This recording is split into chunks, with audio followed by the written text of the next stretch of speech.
Hello, everybody. We are here for the next Impera session. This session would be in Spanish because it's part of the projects that we are organizing in the Spanish group. And actually, the speakers today were selected in the last presidential meeting we had, and they were selected because they were voted as the second most impressive cases presented in the meeting. The first prize will be presented next month in a session with Grace Fletcher. So everybody is welcome, but the session will be in Spanish. If you want to make questions, you can ask in English through the chat, and we will translate it if necessary to the speakers. Ahora paso al español. Bienvenidos a todos, es un placer teneros una vez más aquí a todos. Hoy moderaré yo las sesiones, Isidro lo tenemos aquí también con nosotros ayudando en el control. Y hoy tenemos una sesión especial en la que presentarán las 3 personas que ganaron el segundo premio a los mejores casos presentados en el workshop Imperas de hace unas semanas. Os iré presentando a los ponentes uno a uno, todos ellos creo que los conocéis muchos de vosotros, son patólogos que llevan muchos años trabajando en el área y que nos conocemos todos de nuestra pequeña gran comunidad. Cualquier pregunta que queráis hacer, como siempre, podéis hacerla por el chat, o si alguien quiere activar cámara y micrófono en el momento de las preguntas y hacer una pregunta, también es bienvenido. Dicho esto, empezamos con la sesión de hoy. La primera ponente es la doctora Mariona Suñol, conocida patóloga pediátrica que trabaja en el Hospital Sant Joan de Déu de Barcelona y nos trae un caso muy bonito. Adelante, Mariona. Vale, muchas gracias. Los demás podemos cerrar cámara mientras habla ella.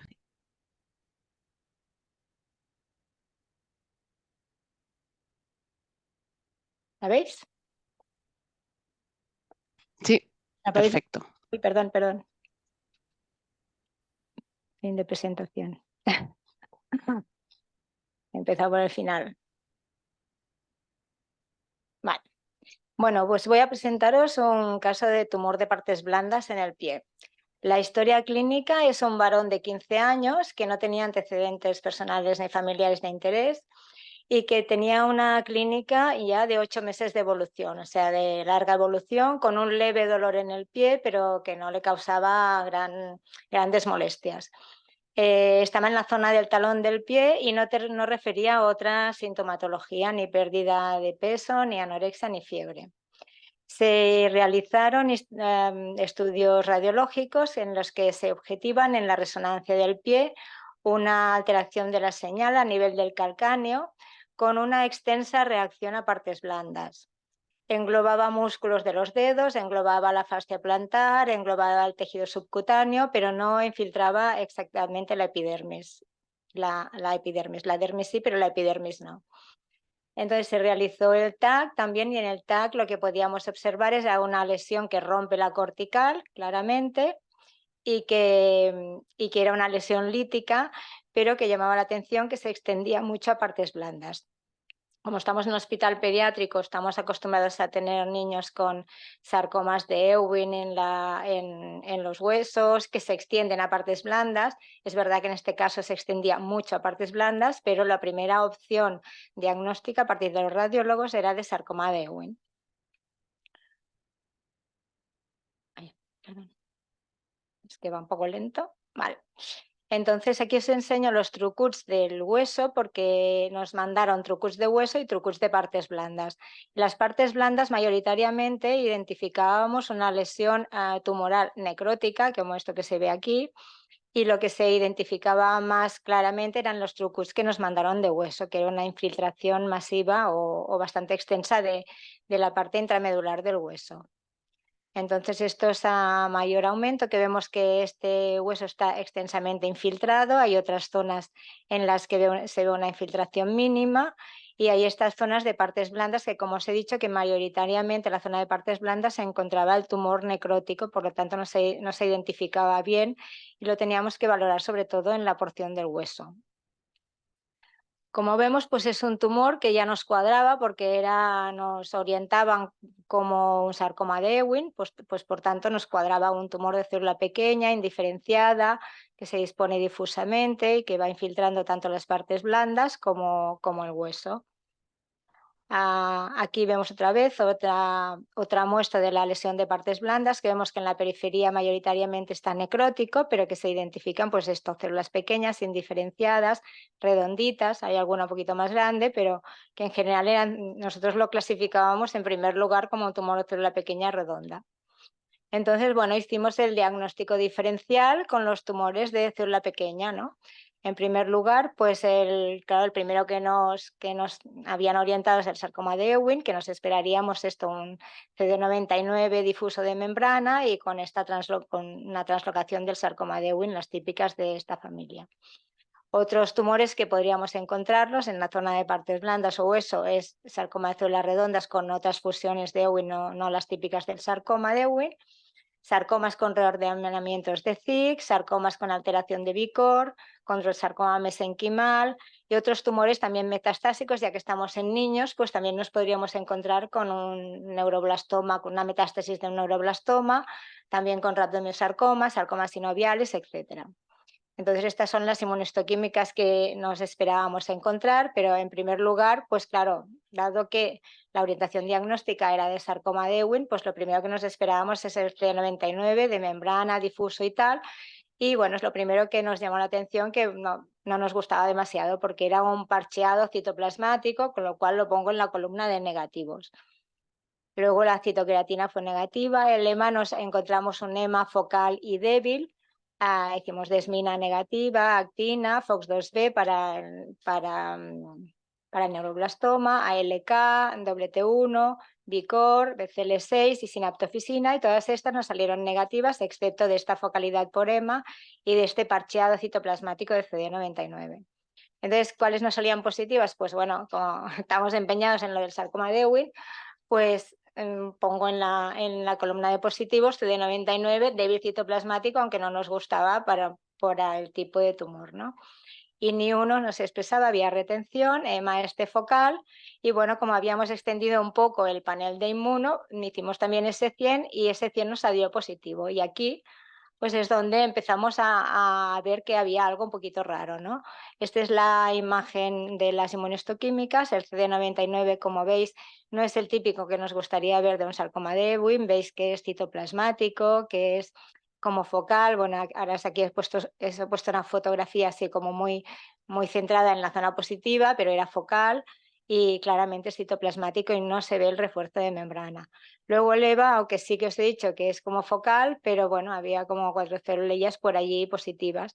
Y luego lo que nos llamó la atención es que lo que era claramente positivo, y ahí encontró el interno negativo bueno, que veíamos que células tumorales que eran positivas para proteína IC100.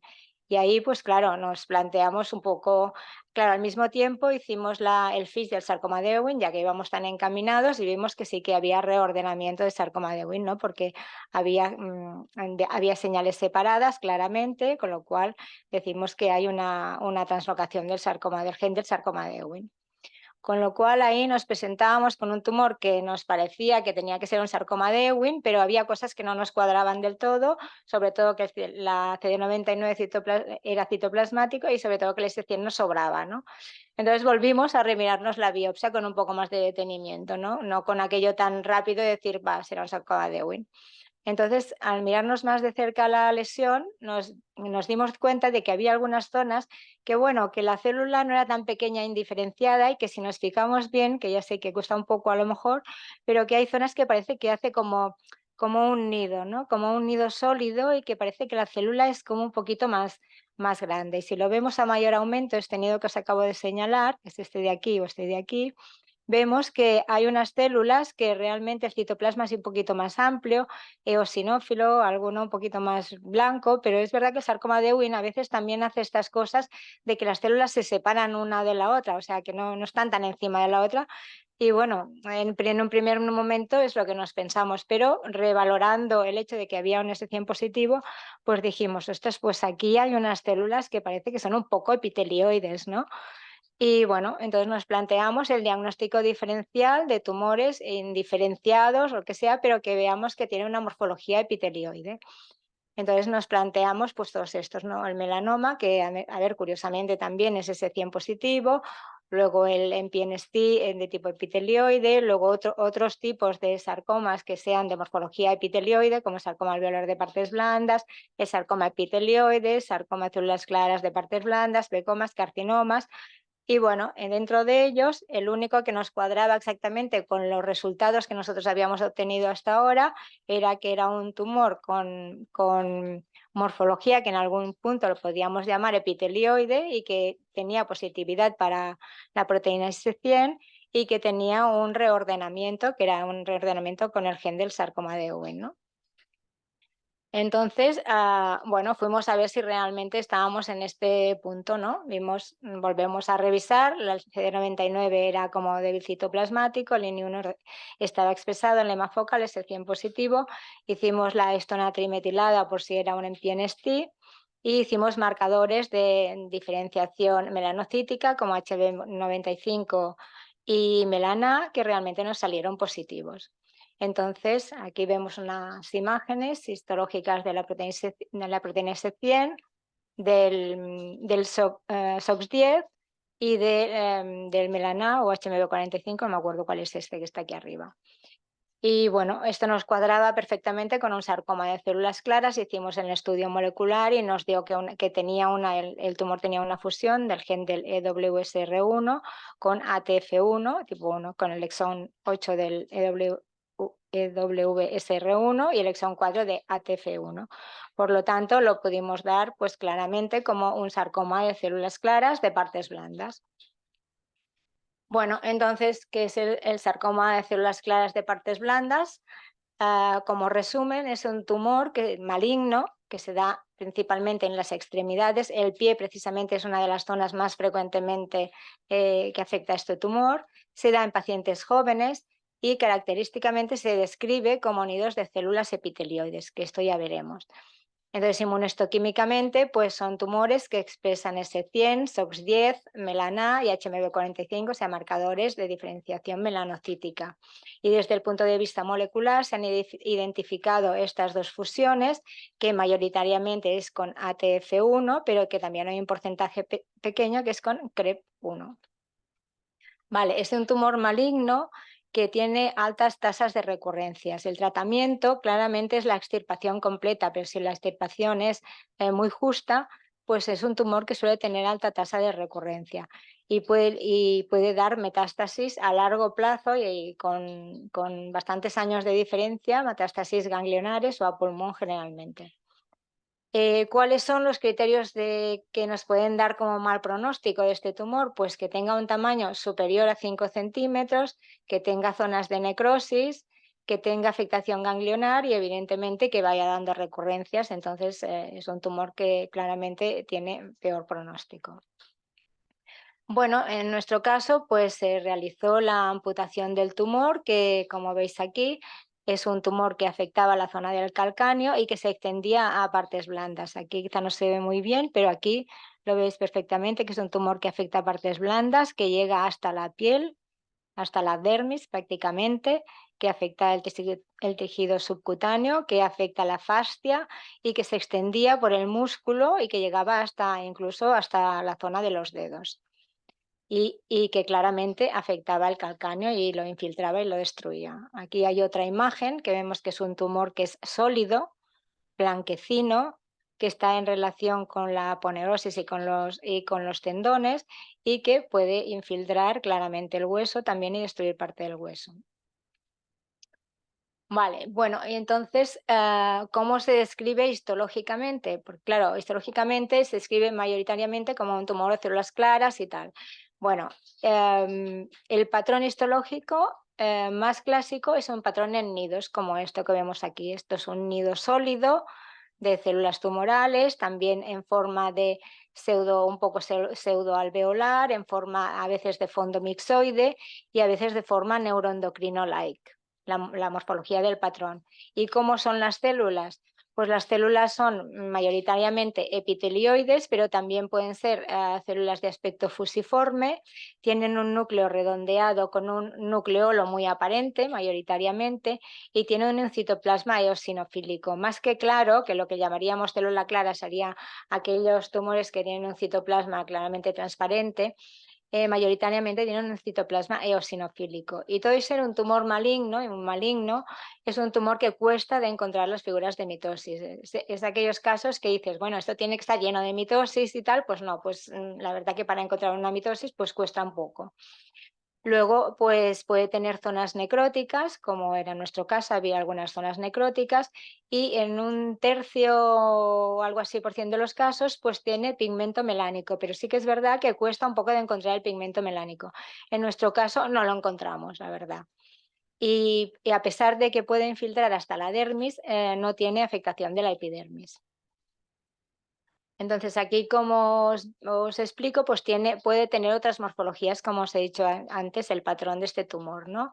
Puede tener zonas como nodulares, puede tener como un poco de trabéculas, puede tener células como un poco fusiformes, como esto de aquí, más célula pequeña, que esto no lo veo yo tan descrito, pero en algún sitio, en nuestro caso, la verdad es que nos llevó a confusión en un primer momento, porque lo que mayoritariamente veíamos era como una célula pequeña. Y luego puede tener también un aspecto así como glandular o endocrino-like, que bueno, podemos pensar si la muestra que tenemos de biopsia es esto, pues podemos pensar en otro tipo de tumor. Bueno, como en nuestro caso, pues era un tumor que infiltraba claramente en el hueso, se extendía claramente por dentro del hueso, infiltrándolo y destruyéndolo totalmente. Y bueno, la característica de este tumor es que tiene una diferenciación melanocítica, por lo tanto, tienes una expresión inmunohistoquímica de proteína IC100 claramente positiva, y para otros marcadores como el HMB45 y el melana, como es este caso. Desde el punto de vista molecular, como os he dicho, pues nosotros hicimos un FISH que vemos realmente que hay un reordenamiento, una separación de señales de las células de los dos genes, y mayoritariamente es con ATF1, pero en el 5 o 10% de los casos puede ser una fusión con CREB. Luego, o sea, para terminar, lo que quiero decir es que este tumor, o sea, este tipo de fusiones no solamente se identifican en los sarcomas de células claras de partes blandas, sino que también se han identificado en otros tumores, como, bueno, el sarcoma de células claras que afecten directamente el hueso, porque el título de esto es tumor de células claras de partes blandas, pero se han identificado ese tipo de tumores que únicamente afectan el hueso. Y también se han identificado estas fusiones en otros tumores que no tienen nada que ver, ¿no? Que son como el carcinoma odontogénico de células claras, como carcinoma de células claras hialinizante de glándula salival, histiocitoma fibroso angiomatoide, algún tipo de mesotelioma, tumor mesenquimal mixoide intracraneal, que también es muy característico este gen de fusión, y también se ha identificado un neurocitoma intracraneal. Por tanto, o sea, el hecho de tener estos genes de fusión, aunque tengas células que sugieran células claras y tal, no siempre estamos hablando de un sarcoma de células claras de partes blandas. Tenemos que, con la inmunohistoquímica, podemos distinguir a ambas entidades. Y como conclusión, pues decir que el sarcoma de células claras de partes blandas es un tumor maligno que afecta a partes blandas, pero como os he dicho, también puede afectar otras localizaciones, como se han identificado en hueso y en otras vísceras, que tiene claramente una diferenciación melanocítica, que tiene un patrón clásicamente descrito como epitelioide, pero que vemos que puede tener patrones fusocelulares, patrón de aspecto neuroendocrino, patrón mixoide e incluso patrón de células pequeñas, como ha sido nuestro caso en la primera biopsia. Por lo tanto, no descartarlo o ir a pensar en él en caso de que nos salga alguna inmunohistoquímica que no nos cuadre con otro tipo de tumor, que a pesar de que se llama de células claras, mayoritariamente tiene unas células de citoplasma eosinofílico, y que, a pesar de ser un tumor maligno, que es curioso que raramente tiene mitosis, tiene escasas mitosis. Que el gen de fusión que se asocia a este tumor es el gen de fusión del EWSR1 con ATF1, que es lo mayoritariamente, que en un 5 o 10% de los casos puede ser con CREB, pero también tener en cuenta que hay otros tumores que pueden tener este tipo de fusión, que también pueden ser epitelioides y que no son un sarcoma de células claras. Y bueno, aquí os dejo un poco de bibliografía por si queréis, si os interesa profundizar un poco en el tema. Y bueno, agradezco que me hayáis escuchado y darme la oportunidad de hablar de este caso. ¿Vale? Punto. Si hay alguna pregunta, pues... Mm. Sí, a mí me gustaría hacerte dos preguntas, Mariana.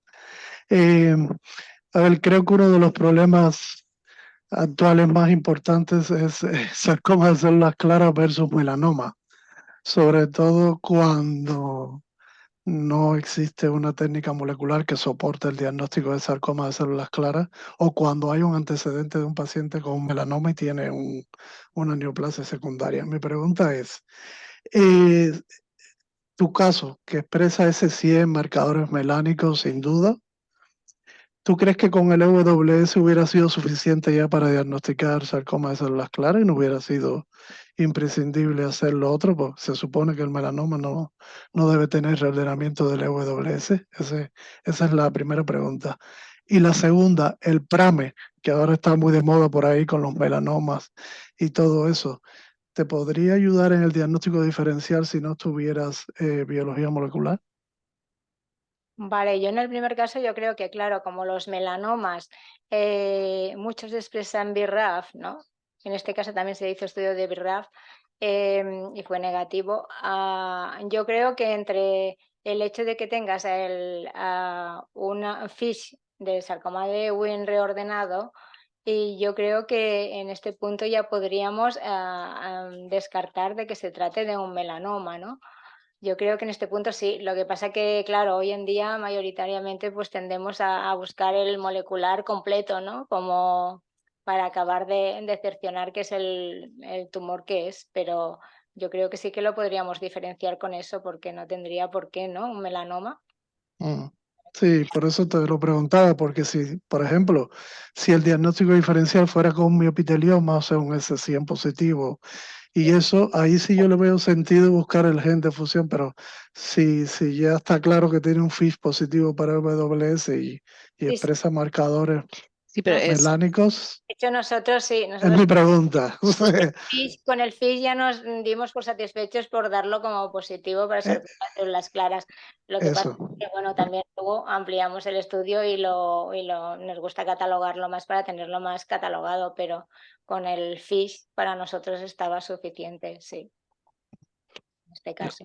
yo quizás en este caso, con esta clínica además, ¿no? Todavía más. O sea, si fuera una lesión más superficial, igual tienes más dudas. Yo creo que sí que hay, ahora no tengo el dato exacto, pero me suena haber leído melanomas con reordenamientos de Ewing que siempre te queda la duda de si realmente son melanomas o son Mm. sarcomas de células claras que alguien ha diagnosticado de melanoma, pero Metástasis de melanoma o algo así, no pero sé. bueno, en este caso, por la clínica que era y con el FISH positivo, nosotros estábamos Eh, muy convencidos de que era esto. sí, sí, sí. El extra que siempre, bueno, todos Sa- tenemos disponibilidad. Sarcoma de células claras con mutación BRAF, sí, pero hasta donde yo sé, melanoma con reordenamiento de WS, Exacto.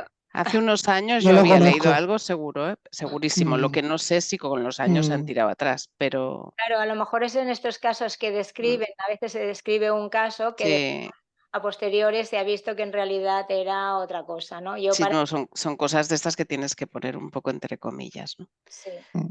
Mm. Yo lo que sí que, bueno, solo comentar que tenemos la experiencia aquí de un tumor que también coló como célula redonda en la biopsia y nos venía diagnosticado de sarcoma de Ewing de fuera y era un sarcoma de células claras. Es verdad que tenía un poco más de citoplasma del que te gustaría, pero Bueno, es lo que nos ha pasado a nosotros, que en primer lugar, como viene orientado de sarcoma de Ewing, mm, tuve célula pequeña y para nosotros es un diagnóstico muy corriente, ¿no? sí. Y son, vale, venga, CD99 y pam, y el FISH del Ewing y ya está, y tiro para adelante, ¿no? Pero bueno, cuando nos salió el CD99 que no nos gustaba, es lo que empezamos a estirar un poquito más, porque normalmente no hacemos tantas inmunos para diagnosticar un Ewing, ¿no? Cuando es como todo muy claro. Y en este caso, pues estiramos un poquito más desde un muno y es cuando vamos a mirar exactamente de qué va esto, y esto es lo que te hace aprender a veces de los Sí. casos, ¿no? De que ves un caso que te parece muy habitual, muy normal, un niño de 15 años con un tumor en el hueso, que sí que es verdad que se extendía mucho a partes blandas. Sarcoma de Ewing siempre se extiende un poco a partes blandas, pero ostras, es que este tenía una lesión de partes blandas muy extensa. Pero bueno, pensamos que, en principio pensamos que era un sarcoma de Ewing, pero cuando no nos cuadraba del todo, entonces empiezas a tirar de otra inmuno y es cuando dices, este es C100, ¿qué pinta aquí, no? Sí, yo creo que has dado una clave muy importante, ¿no? Y es el patrón de CD99 en el Ewing. O sea, Sí. el patrón tiene que ser un CD99 muy difuso y muy de membrana. Cuando no es esto, hay que buscar a ver qué está pasando, ¿no? Sí, porque es un marcador muy promiscuo, que muchos tumores de la pequeña son positivos para CD99 si los miras así por encima. Sí. Sí, sí. No, súper bonito el caso y muy seguro que aprendemos todos. ¿Alguna otra pregunta, Isidro, en el chat? No, ¿verdad? Ah, mira. Sí, Alguien ha hay comentado un comentario, sí. que hay descritas de lecciones y amplificaciones de Ewing en melanoma, pero no reordenamientos. Ah, perfecto, pues muchas gracias. Muy bien. Muchas gracias.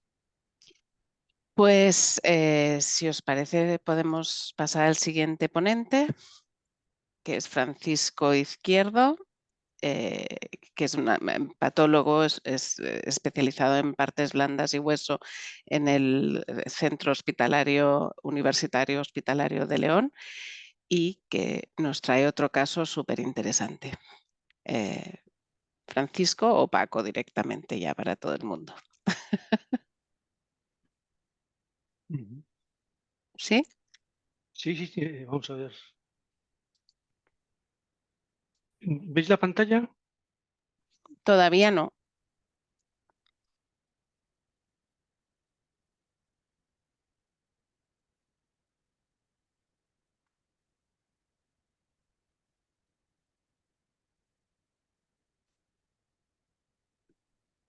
Normalmente es abajo Perdón. que pone share Sí, screen.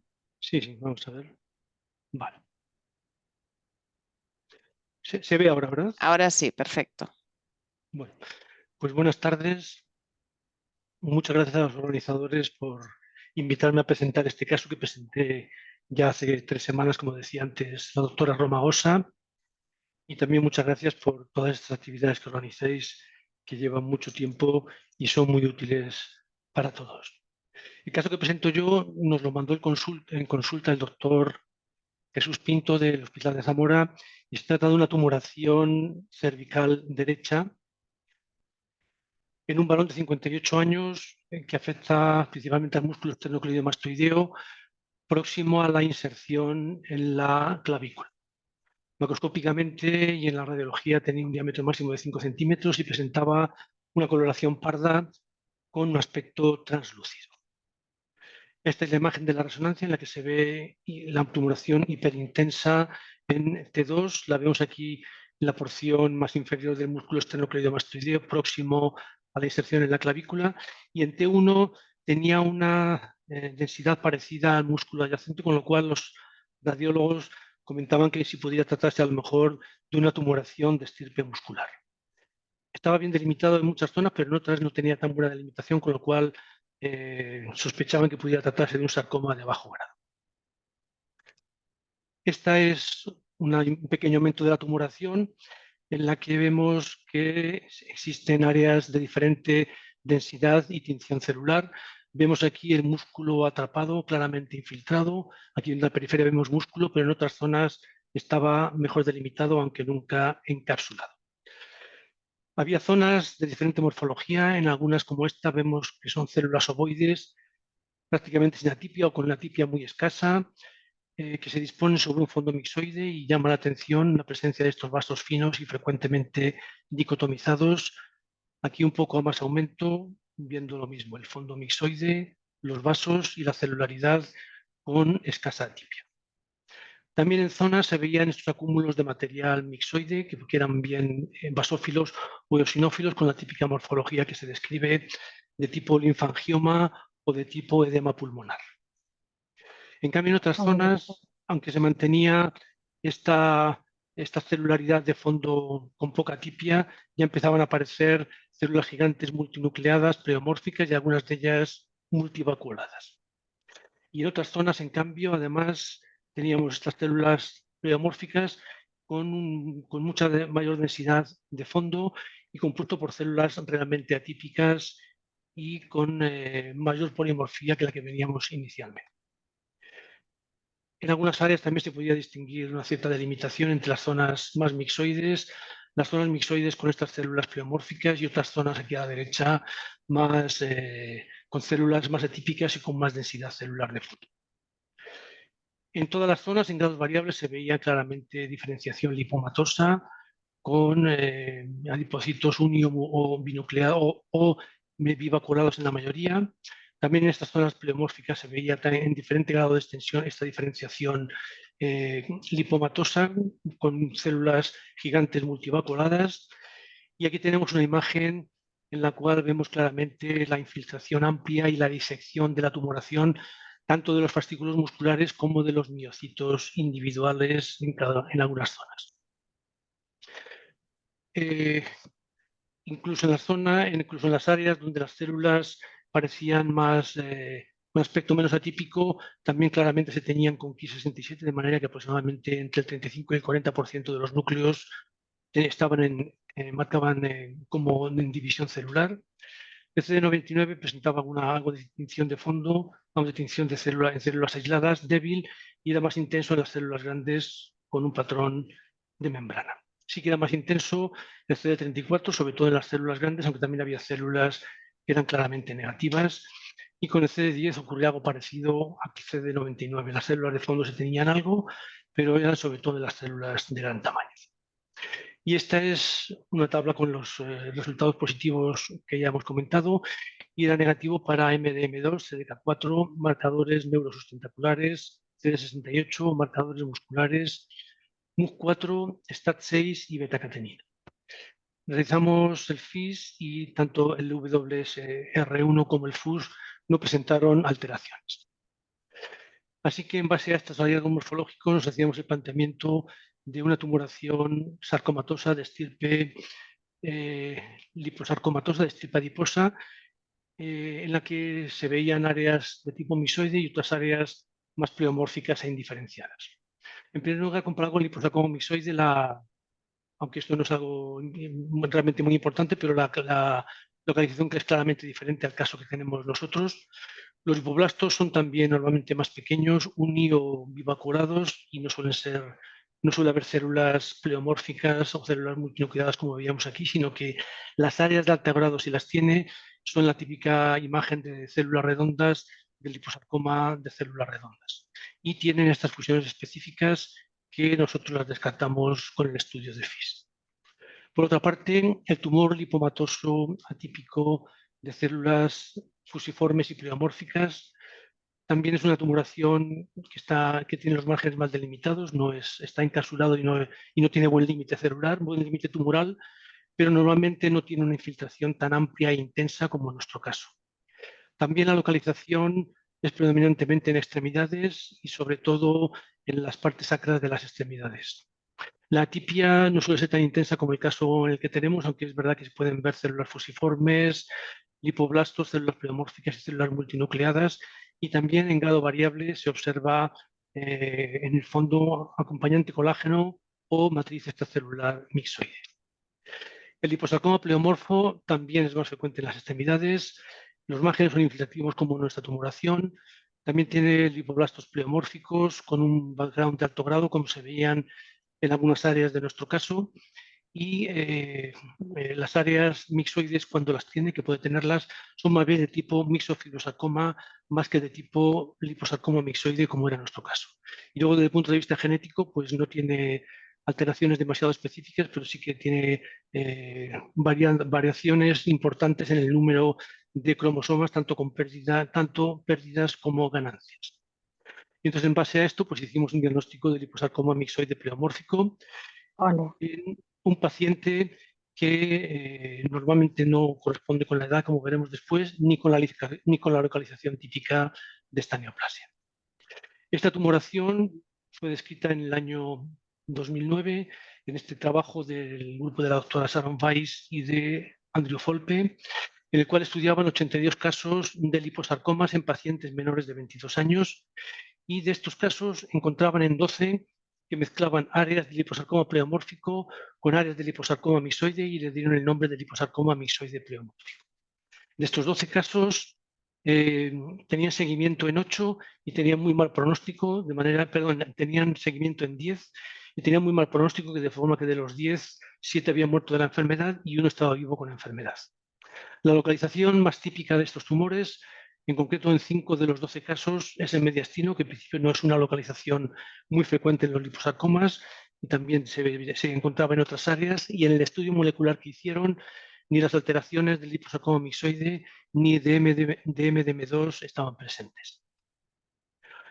En la cuarta edición de la clasificación de la OMS de tumores de partes blandas y hueso del año 2013, no está como una entidad, pero sí se hace referencia a él en el capítulo del liposarcoma pleomórfico, mientras que en la edición siguiente, la última del año 2020, ya está incluido como una entidad dentro de los liposarcomas.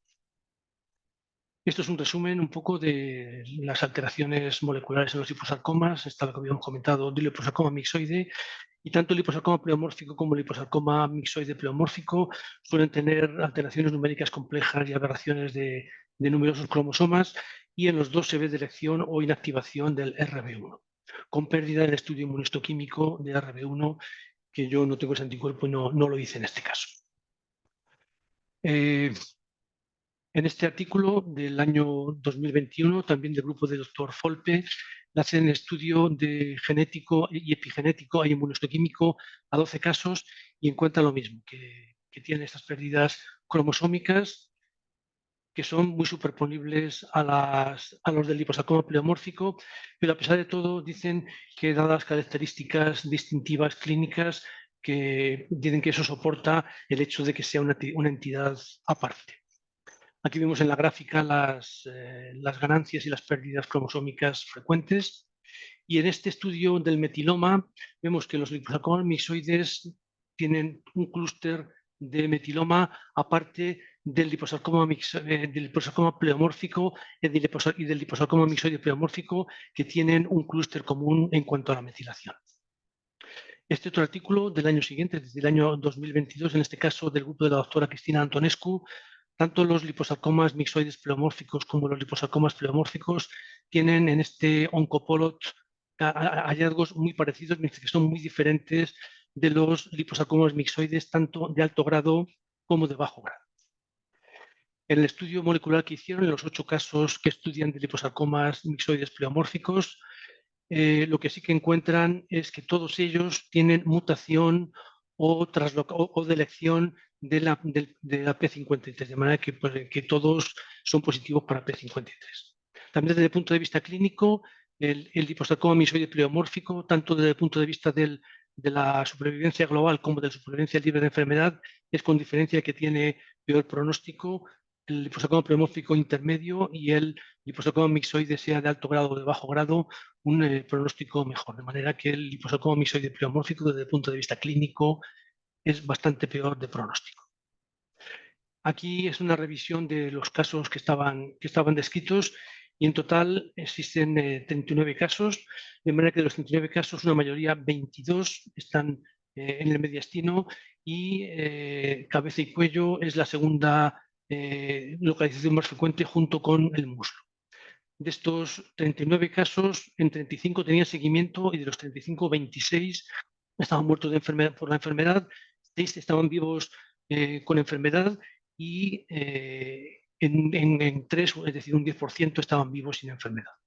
En nuestro caso, el paciente, que en principio no entra dentro de la edad habitual, puesto que son gente más joven, como en el artículo en que se describió, ni tampoco en la localización típica, que es el mediastino.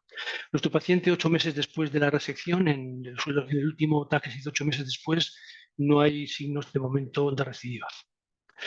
Y en este caso, en este artículo, lo que ellos comentan es que sí que encontraban una pérdida amplia de heterocigosidad con una pérdida del 80% del genoma, de manera que hablaban de casos que son casi haploides, y esta pérdida extensa de heterocigosidad junto con la mutación característica de P53 en este caso son diferentes con los casos que comparan del liposarcoma mixoide y del liposarcoma pleomórfico, de manera que dicen que estas dos características, es decir, la pérdida extensa de heterocigosidad con casi haploidía junto con la P53 son característicos de esta tumoración a diferencia de estas otras dos y lo consagran un poco como una entidad aparte y justifican de esta forma también genéticamente que en la clasificación de la OMS esté clasificado como una nueva entidad dentro de los liposarcomas, el que peor pronóstico tiene. Y esta es la vista que tengo desde mi despacho, que casi no todos los días tan bonita, y muchas gracias por vuestra atención.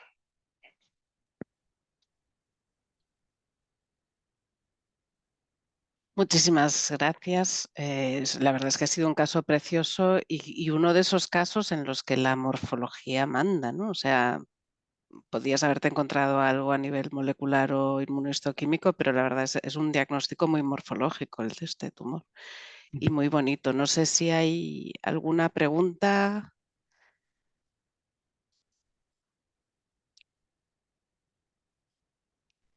Sí, la verdad es como tú decías, que la morfología es una entidad que es poco frecuente, es también el liposarcoma menos frecuente, y uno tiene que pensar en ello. Si no lo piensa, a lo mejor se le puede escapar, pero si no, pues tiene las áreas mixtoides y las áreas pleomórficas, y aunque en este caso ni la localización ni la edad son las típicas, pero bueno, yo creo que la morfología era importante. Y quizás esa es la máxima dificultad, ¿no? Cuando te despistan. Sí, eso es. Se me ha olvidado decir, perdona, que os había mandado a vosotros un bloque para realización de NGS y no se encontró ninguna alteración, ni ningún reordenamiento, ni ninguna fusión. Bueno, sí, se hizo el panel de Archer sí, para fusiones, Uh-huh. que ya es lo esperable, ¿no? Para este tipo de tumores. Sí. Perfecto. ¿No hay más comentarios, preguntas? El MDM2, es que no sé si me perdí, no lo vi, era negativo, ¿no? Era el FISH. Sí. El FISH. No hicimos FISH, hicimos MDM2 y CDK4. Entonces, como la inmuno era negativa y la morfología me parecía que no le iba nada, no le hice el FISH para MDM2. Sí le hice el FISH para el WSR1 y para FUS, pensando en liposarcoma mixoide, pero no tenían alteraciones, con lo cual se descartaba, vamos, muy probablemente el liposarcoma mixoide en base al estudio de FISH. Vale. La verdad es que el principal diagnóstico diferencial para mí sí sería el lipodesdiferenciado con Exacto, todo este pleomorfismo, pero si tu inmuno funciona bien, me parece perfecto el diagnóstico con una inmuno, ¿eh? No quiere decir que necesitemos nada más. Sí. Yo Sobre creo todo cuando estos pueden perder RB, los lipos desdiferenciados y pleomórficos, cuando evolucionan pierden RB, que de hecho es la alteración más frecuente que encuentran en el mixoide pleomórfico. O sea que... Sí. Luego hay el pleomórfico que tú lo has comentado muy bien, ¿no? Que hace el patrón de mixofibrosarcoma, pero es verdad que esa parte mixoide es distinta, tiene un patrón vascular muy distinto, es otra cosa, pero sí son casos muy bonitos. Perfecto, pues yo creo que podemos pasar a nuestra última ponente, que es Arantxa Juriasti, que también lleva ya muchos años trabajando en el área de los tumores mesenquimales desde el Hospital de Donosti y que nos trae otro caso súper bonito.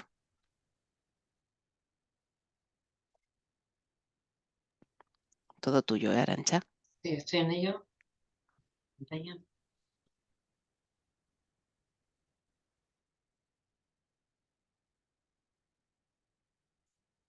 ¿Estamos? ¿Sí? Sí, perfecto. Vale, perfecto. Bueno, primero, muchas gracias, Cleo, por estas charlas que organizáis, que en la que de verdad estamos aprendiendo muchísimo. Y bueno, yo voy a presentar el caso que presentamos en el workshop Imperas en el segundo, que tuvimos hace, como ha comentado Paco, unas 3 semanas. Y voy a presentar el caso de un paciente de 55 años En principio sin antecedentes de interés, paciente varón, y que lleva quejoso por dolor abdominal de meses de evolución. Acude a hacerse una revisión, la ecografía descubren una masa y en el escáner, como veis aquí, tenemos la masa de 18 centímetros y medio, casi 19.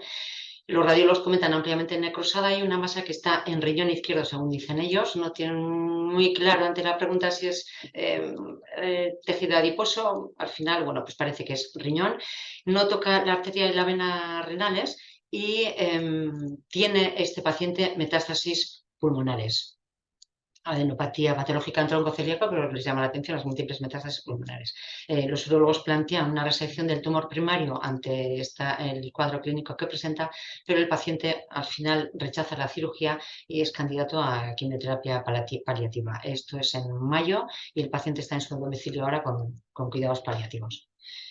En este contexto se le hace una biopsia y nosotros recibimos un cilindro de tejido, como veis, homogéneo, muy densamente celular, con unos capilares, una red capilar profusa, en el que vemos un monomorfismo en toda la muestra de células redondeadas y estos capilares que presentan un endotelio sin atipia, una citología alrededor uniforme, epitelioide, con núcleos hipercromáticos y citoplasmas anfófilos, en algunos casos claros, rodeando estos endotelios y empujando hacia el interior. Una disposición pericitoide, vemos que es anidada. Algunos de ellos presentaban citoplasmas más claros, alguna célula atípica que no sabíamos muy bien a qué se refería, y mitosis atípicas o mitosis que encontramos en alto número, en campos hasta 25, 28 por 10 campos de gran aumento. Algunas células eran muy atípicas, hipercromáticas de mayor tamaño, y el resto era uniforme, como veis aquí. Ante esta uniformidad citológica y en la biopsia, bueno, diagnósticos diferenciales nos podemos plantear en este contexto un tumor glóbico maligno, podría tratarse neuroendocrino quizá, un carcinoma, un pericitoma, pues sí, ¿no? Esa proliferación mioide perivascular, pericítica, sarcomas de células redondas, un BECOR, este es un ejemplo de un BECOR, sarcoma pseudoendocrino, en su momento, yo la verdad es que no lo pensé, pero entiendo que morfológicamente es muy parecido, alteraciones del GLI1 que sí que nos planteamos, que es este cuadro que puede tener diferentes morfologías, pero se podía parecer a este de aquí, un PECOMA, como es este caso, o un epitelioma, bueno, diferentes entidades, un tumor fibroso solitario, podríamos hacer un listado, ¿no?, de neoplasias epitelioides. En este contexto, he de decir que era una biopsia que le llegó al compañero de urología, que le había hecho diferentes técnicas para confirmar, intentar confirmar que aquello era un carcinoma, todas le salieron, estas y otras le salieron negativas. Paxocho también salió negativo y, bueno, nosotros con los diagnósticos que hemos planteado, pues empezamos a hacer el estudio. De hecho, esta es la técnica del S100, que salió rigurosamente negativa, S100, SOS10 negativos, ante los sarcomas de células redondas C99, NKX2.2, el BECOR negativos. Para un tumor fibroso solitario CD34 hasta 6 eran negativos, HM45 para el PECOMA, negativos, tumores carcinoma neuroendocrino, bueno, pues la cromogranina era negativa. Este es el CD34 en el que se ve una red capilar profusa y el resto claramente negativo. Y dentro del panel que hicimos, bueno, salieron una sinaptofisina y un CD56 claramente positivos. Bueno, hasta aquí podríamos quedarnos con un carcinoma neuroendocrino. En el panel que habíamos aplicado teníamos un CD157 o CD117 que, como veis, era una tinción de fondo, pero no entendíamos muy bien cómo. La actina muscularizo fue muy focal, parcheada. Estas técnicas es concretamente un D240, pero la actina muscularizo era muy parecida, algo más extensa, pero muy parecida alrededor de cada núcleo. Y bueno, pues ¿ante qué estábamos? En este contexto os he dicho que era retroperitoneo, había esa celularidad con esos citoplasmas microvesiculosos. Bueno, teníamos nuestras dudas y habíamos pedido también una MDM2. El Ki que habíamos visto era muy alto, veis que era homogéneo en toda la muestra y focalmente por encima del 70%. Y este es el MDM2 que recibimos, un MDM2 inmunohistoquímica claramente positiva, y le hicimos el FIS. Y aquí es incontestable, hay una amplificación clarísima de MDM2. Por tanto, teníamos positivos CD56 sin aptofisina, MDM2 con el FIS, actina musculoliso focal de 240 focal y CD117 que no entendíamos muy bien, pero negativos este panel.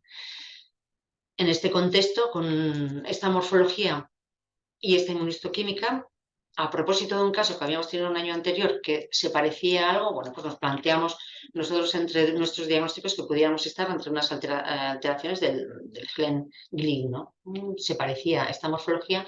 Nosotros no tenemos NGS y tengo que agradecer a Cleo y en especial a Tulio y a Valdebrán, que son los que nos ayudan y nos apoyan y nos enseñan mucho. Nos hicieron ellos NGS y aquí apareció la amplificación de GLI1, CDK4 y MDM2. El diagnóstico, neoplasia epitelioide con alteraciones del gen GLI1. El GLI1 es un factor de transcripción que funciona como un efector terminal de la vía de señalización de Sony-Hess, pues como vemos aquí. Es crítica para el normal funcionamiento tisular, diferenciación y polaridad de la célula, pero también está implicado en determinadas patologías por una activación aberrante. La primera vez que se describió fue a raíz o identificado en gliomas, donde hablaban de una amplificación 50 veces el gen. Estamos hablando del GLI1 aproximadamente desde el 2004, 2005, Fletcher creo que ya lo comenta con Hornig. Y tenemos dos vías en el GLI1. El GLI1 puede tener reordenamiento y organiza genes de fusión con MALAT1, ACTB1, PTCH descritos en los tumores epitelioides pericytomatosos y descritos, reconocido en el fibromixoma plexiforme y el gastroblastoma, en el gen de fusión con MALAT1. Y luego la amplificación, y se están describiendo muchos tumores, no solo en el glioblastoma, sino en hígado, gástricos, esófago, mama, melanoma, radiomiosarcoma, que tienen amplificaciones de glioma. Fue Cristina Antonescu, cuando en el 2018 habla de una distintiva neoplasia epitelioide maligna que tiene reordenamientos del GLI1. Ella habla de 6 pacientes en diferentes sitios de la economía que tienen una inmunistoquímica S100, CD56 positivos, sobre todo, y habla de los genes de fusión, estos que os he comentado. Un poco más tarde, Agarán, del equipo de Antonescu, habla de amplificaciones del GLI1 expandido en este espectro de neoplasias asociadas a alteraciones del GLI1. Ellos comentan esta es la que os he enseñado, la que tenía como alteraciones del GLI1, la foto que os he enseñado, porque me llama la atención la diferente morfología que pueden tener estos tumores. El nuestro podía ser parecido a este, pero aquí es con un estroma llamativo colagenizado aquí cordonal, fusocelular, que son muy diferentes. La inmunohistoquímica que ellos plantean aquí era el actina musculoliso, S100 y CDK4.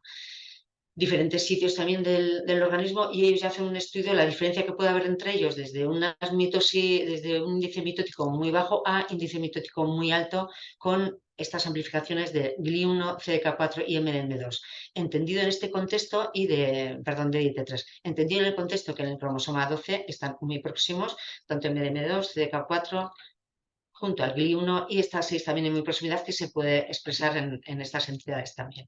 Y el DDIT3, que también se amplifica cuando hay esta patología en alteraciones asociadas al GLI1. Siguiente presentación, esta es de Isidro, vuestra, que hicisteis como neoplasias mesenquimales con amplificación del GLI1 superficiales en dermatología. Vosotros hacíais ya una identificación de neoplasias en 3 casos y ya diferenciáis la inmunohistoquímica como muy definida. SP16, que hacíais el 240 muy definido. En este caso, ciclina D1, explicáis aquí creo que era el STAR6 con una tinción moderada, aquí abajo el CDK4 y la inmunohistoquímica el GLI1. La amplificación no solo de GLI1 como teníais aquí, pero demostrabais en los casos que teníais amplificaciones de DIT3 y MDM2 y CDK4. A propósito de este caso, bueno, la búsqueda que he realizado son aquellos neoplasias asociadas ya con Antonescu en cabeza y cuello, que es quizá de lo más estudiado o que ha venido hasta ahora, en lo que aquí tenía 11 casos que analizaban sobre 35 que tenían en conjunto. Y ya se empiezan a describir sarcomas de alto grado uterino, alteraciones cabeza-cuello con el cabeza y cuello con SP16 o DT3 amplificado. El último caso que he encontrado es uno en órbita, en ovario. Bueno, la verdad es que hay diferentes entidades en muchos órganos del cuerpo que son explicados con este GLI1 muy diferentes también. Y una de las últimas que he revisado, la neoplasia anidada glomoide, ¿no? En el que ellos explican estos nidos tumorales homogéneos, alguno con componente mixoide, hacen un estudio sobre 20 casos y en estos 20 casos en diferentes órganos, partes blandas o órganos sólidos, en el que las mitosis vemos de un comportamiento indolente inferior a 1 por 10 campos de gran aumento hasta 28 o 15, como podría ser nuestro caso. Sobre todo estos casos son con amplificaciones del GLI1, el nuestro podría estar también en este caso con un comportamiento ya más agresivo. Tulio fue en la última presentación en la SEA que presentó 4 casos. En estos 4 casos tenían una alteración inmunistoquímica, eran tanto genes de fusión como amplificados, y una alteración inmunistoquímica definida. Nosotros el S100 salió negativo, pero explicaba esos S100 positivo con CD56, que quizá es lo que más se repite en todos los casos, D240 y CKIT en alguno de ellos, con Stasis en otro. Conclusión, alteraciones del GLI1 que tienen un comportamiento clínico dispar, en nuestro caso con presencia de necrosis, índice mitótico muy elevado y metástasis, comportamiento agresivo. En otros casos el comportamiento puede ser indolente y es un grupo heterogéneo que no sé si somos capaces de definir una clase diagnóstica como muy específica, muy significativa, solo por decir alteraciones del GLI1. Tratamiento, pues en principio cirugía y bueno, se están desarrollando vías intentando alterar la vía del Sonic Hedgehog. Muchas gracias. Muchísimas gracias a ti, Arantxa. La verdad es que ha sido un repaso súper bonito de las neoplasias de GLI1. No sé si Isidro quiere comentarnos algo. Sí, muy bonito. Me ha gustado mucho el caso, Arantxa. No, te quería preguntar, ¿en la localización del tumor dónde era? Era retroperitoneal, ¿no? La locación es, pero que eso es lo que al inicio planteamos nosotros y ellos insistieron en que no, que era riñón. Que era riñón. Era riñón. Yo no he encontrado ninguna descripción en riñón, pero era riñón, insistían ellos. Sí, sí, no, muy interesante porque la verdad que, por ejemplo, en un truco, antes de existir las neoplasias GLI1, un MDM2 amplificado, Claro. pues ¿Por qué no casi era todo el mundo lo liposarcoma? hubiera dicho liposarcoma Desdiferenciado. De hecho, hemos tenido recientemente un caso de un liposarcoma desdiferenciado que tenía amplificación de GLI también, o sea que yo creo que hay un solapamiento de estas neoplasias y la localización, afortunadamente para la patología, sigue siendo muy importante, porque si es retroperitoneal y tiene amplificación de MDM2 y GLI, eso no quiere decir necesariamente que sea un tumor con alteración del GLI. Puede ser exactamente. Aquí la morfología de la pieza entera también es interesante, porque si ahora te encuentras en la pieza áreas de tumor lipomatoso bien diferenciado, pues esto es un liposarcoma desdiferenciado. Comentar un poco también porque como participamos en el diagnóstico, pero en este caso radiológicamente no había ninguna evidencia de tejido adiposo y otra cosa que a mí me lleva a pensar más en un GLI que en un lipo es la ausencia de pleomorfismo. Los liposarcomas desdiferenciados acostumbran a tener algún nivel de pleomorfismo y esto era súper monótono. Sí. ¿No? Sí, pero... Y además era renal, además era renal y no eso, retroperitoneal. Eso sí, eso de que sea renal, vale, pero si es retroperitoneal... Yo si es retroperitoneal y tiene la morfología de un GLI, creo que deberíamos poder diagnosticar un GLI. Creo que la morfología sigue teniendo importancia. O sea, no cualquier cosa MDM2 positiva en retroperitoneo va a ser un lipo desdiferenciado, pero tenemos carcinomas también MDM2 amplificado. O sea, yo no estoy de acuerdo en que sí, sea tan pero rígido el tema. sí, yo sí, la morfología, si es retroperitoneal, yo creo que lo más sensato es pensar primero en un liposarcoma desdiferenciado que no en un GLI. De momento, considerando de que el liposarcoma desdiferenciado retroperitonealmente siempre ha sido mucho más frecuente que el GLI. Ahora, si es un tumor que no está retroperitoneal, que está visceral, que tiene una morfología muy tranquila, vamos, que hemos visto liposarcomas desdiferenciados muy tranquilitos, con un componente desdiferenciado homólogo muy tranquilito, de célula redonda. O sea, yo creo que la localización es bastante importante y yo creo que siempre hay que pensar en lo más frecuente. No, estoy totalmente de acuerdo contigo, Isidro, pero insisto que para mí la morfología sí tiene importancia y es verdad que el lipo desdiferenciado puede ser tonto, pero normalmente tiene una cierta irregularidad a nivel de núcleos. No, yo no he visto nunca, o sea, los he visto que podían parecer cosas de bajo grado, pero nunca he visto uno súper monótono. Tengo serias dudas de que, ¿sabes? Pero Sí, bueno, no, vamos, no es son que opiniones y no, son no, no, diagnósticos que son no, muy no recientes, o dudo, sea, hay pocas evidencias hoy en claro, día. no dudo que este caso lo sea, pero sobre todo porque es renal, porque si fuera retroperitoneal, vamos, yo hasta que no tuviera la pieza en la mano, no pondría la mano en la candela, sobre todo por la cercanía de los Nosotros, genes sí. y de eso. Y otra cosa interesante, ¿la NGS creéis que es el método idóneo para detectar amplificación de GLI? Pues yo creo que hoy no se me hubiera ocurrido hasta que he ido aprendiendo con vuestras publicaciones, le hubiéramos hecho también quizá el DIT3. Con esta morfología de amplificación de MDM2, si hubiera dado DIT3, por ejemplo, creo que no hubiera sido necesario hacerle una NGS para decir que había amplificación si hubiéramos tenido ya amplificación de dos genes que eran en proximidad. Pero no lo sé, igual me decís vosotros que es imprescindible. No lo sé. No, seguro que no es imprescindible, ¿no? O sea, existe la inmuno a día de hoy, que seguro que Hay sería uno de GLI1 que nosotros no tenemos, ¿eh? Nosotros Pero tampoco, ¿eh? no sé hasta, bueno, supongo que hay evidencia ya hay quien lo está utilizando. No sé si en el día a día lo tenéis en diferentes hospitales. Bueno, ya he visto, Isidro, que vosotros sí. Sí, no, lo digo porque es que he leído artículos que se puede escapar con una NGS, un GLI amplificado. O sea que yo creo que quizás el FISH para reordenamiento, bueno, de hecho el paper de Julia Brille que sustituye el DDTI para el GLI como sustituto y la P16 de translocación de GLI, pero para la amplificación del GLI, yo no sé si quizás el FISH sea, al menos por lo que he leído, más convincente que la NGS. No lo sé. Buenas. Sí, quería hacer un comentario solo.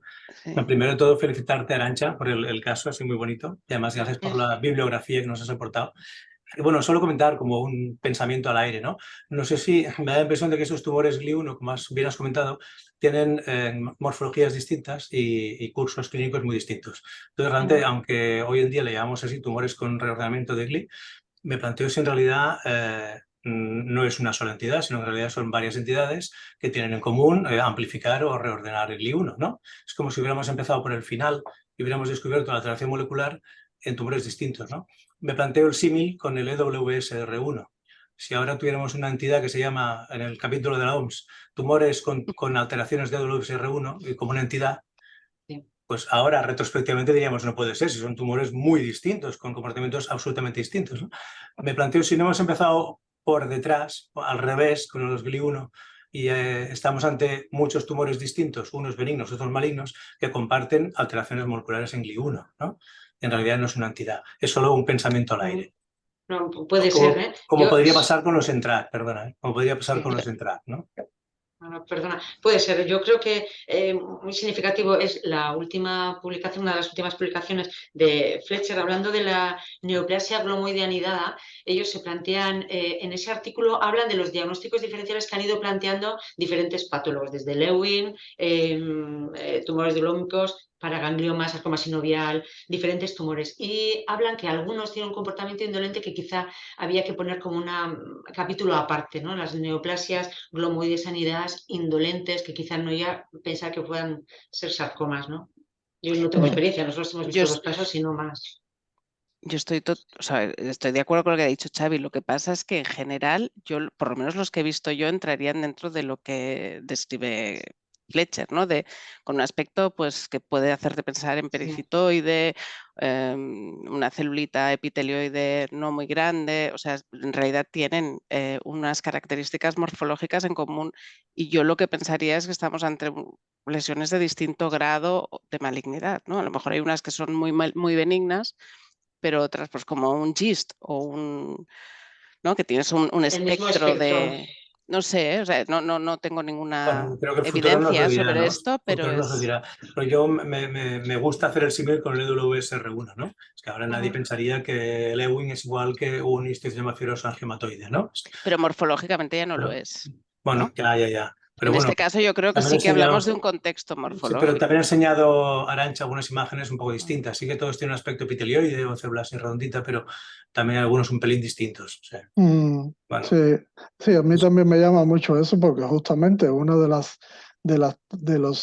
formas de presentación del lipodesdiferenciado, e insisto, no creo que sea un lipodesdiferenciado. Yo estoy totalmente de acuerdo con el diagnóstico de Arantxa, pero una de las morfologías que puede engañar en el lipodesdiferenciado es la variante epitelioide, que justamente es una de las morfologías más frecuentes en los tumores GLI.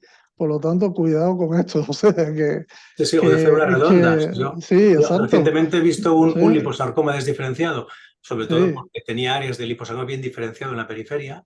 sí, Es verdad que el FISH de MDM está amplificado, pero bueno, esto por lo que hemos visto ahora no demuestra que no sea GLI1, y que infiltraba sí, el bazo, o sea, un liposarcoma desdiferenciado con áreas de bien diferenciado, de desdiferenciado claras, y tenía en el bazo, estaba infiltrado, y un patrón como de célula redonda. exacto. Que hasta pensé en un linfoma y un carcinoma neuroendocrino con primeros diagnósticos, y me quedé sorprendido cuando al final vi que esto correspondía, sobre todo por Exacto. la periferia, con un Mm. limbo desdiferenciado, ¿no? Entonces ahí yo no tengo muy claro que la morfología ayude 100% en el diagnóstico de los GLI. No, puede ser, sí. Sí. Pero muy bonito los 3 casos. Gracias a vosotros, sí. Mm. Bueno, pues muchísimas gracias, Arantxa. Y muchas Gracias a gracias a vosotros. todos. La verdad es que el caso es precioso y ya has visto que ha dado pie a muchísima discusión. O sea que lo que decimos, siempre aprendemos. Bueno, si Muchas no gracias. tenéis más comentarios o más preguntas.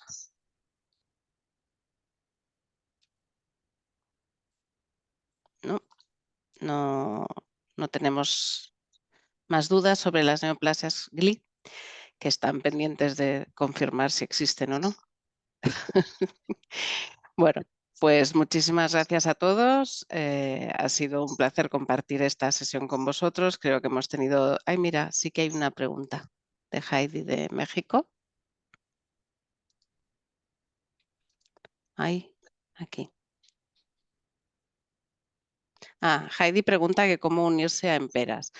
Bueno, hay una página web que es www, mira, os la escribo en el chat.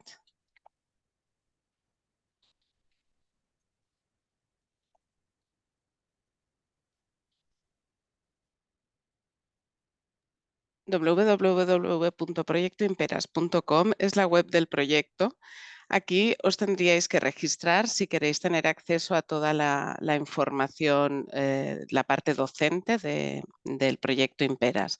Y a la parte docente del proyecto Imperas puede acceder gratuitamente cualquier persona del mundo sin ningún tipo de problema. Luego hay una parte de Imperas que es un proyecto de investigación que sí que está limitado a España por un tema de financiación, ¿vale? Porque hay dinero para hacerlo aquí, pero no tenemos dinero para hacerlo más allá. Y que pasa por la revisión sistematizada del diagnóstico de los sarcomas durante un periodo para ver cuál es la situación en España y plantear posibles reorganizaciones de trabajo en red para mejorar el diagnóstico del sarcoma, dada su poca frecuencia y su alta necesidad de tecnificación. Y Perfecto, Heidi, muchísimas gracias. Y bueno, ya digo, a la web y a la parte docente, que son estas sesiones y hay algunas otras cosas, estáis todos bienvenidos. Llevamos ya dos convocatorias o bueno, hemos realizado 2 veces un workshop presencial en relación al proyecto, en el que los investigadores del proyecto hacemos una actualización de cómo va el proyecto y compartimos dudas y problemas que nos encontremos en relación al proyecto, pero además tiene una parte formativa. Bueno, habrá una tercera edición y estamos valorando la posibilidad de ampliarlo pues, con un curso más abierto a gente de fuera. Entonces, esa parte también estaría abierta a todos y intentaríamos hacer publicidad en redes y pasaros la información a los que estamos conectados por si os puede interesar. Vale, pero esto sería dentro de un año, ¿eh? Acabamos de hacer el segundo. Muy bien, pues yo creo que ahora sí que ya podemos dar por acabada nuestra sesión y nos vemos dentro de un mes, que la sesión será el día, Isidro,